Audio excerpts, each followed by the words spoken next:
Understanding how visitors to your website read matters because it's an incredibly important component of the overall user experience that you need to create in order to have a positive effect, give a quality experience, and ultimately achieve your aims for the website by helping your visitors achieve their aims for it. Now, the early internet gave rise to two very predominant reading patterns that have lasted for a long, long time, namely and particularly scanning and skimming as opposed to reading every single word individually, and the F-shaped reading pattern. The scanning and skimming behavior has remained consistent even to today, and the F-shaped reading pattern applied for a very long time because it was reflecting how the majority of website content was presented. This podcast is brought to you by Blend, the HubSpot website agency. Your website is your most valuable marketing asset, and so it's crucial that you get it right. We're the specialist HubSpot website agency helping businesses create effective, scalable websites that drive real results. See examples of our work and the impact we've delivered for businesses just like yours at blendb2b.com. Now, it should come as no surprise that anything that occupies the human attention, human consciousness, as much as the web does, it will start to form a sort of symbiotic relationship with human behavior. If enough people start presenting content in a certain way, then human behavior when consuming that content will over time evolve to adapt to it. So the early internet unlocked huge amounts of content and information, so much so that visitors could not possibly read it all in the time they had available. So they developed methods of skimming and scanning the content to find what was interesting, important, and relevant to them.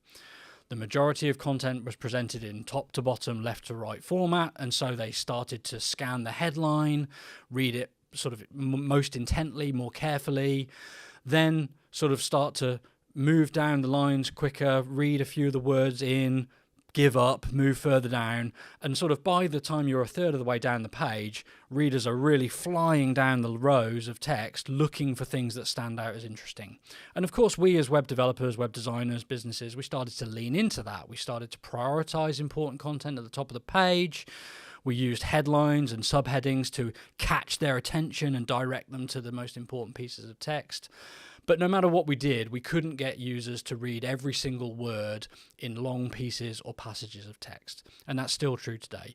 So the overriding principle to adopt is one of concision, because visitors to your website don't have the time to digest lots and lots of words in sequence, and they're going to be looking for standout words that relate to their area of interest, their challenge, their topic, and they're going to use those to hone in on the bits that are important and matter to them.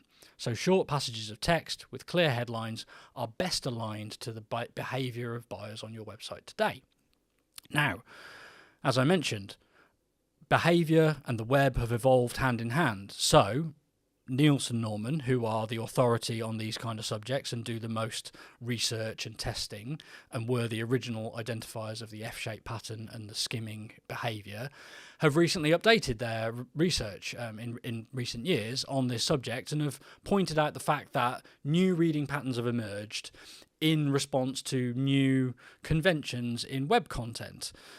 One of them is the lawnmower pattern, where modern websites that are built for responsive devices increasingly started to use card-based layouts and image alongside text compositions, and readers have adapted. So now what we find on a typical modern website is that readers will still skim.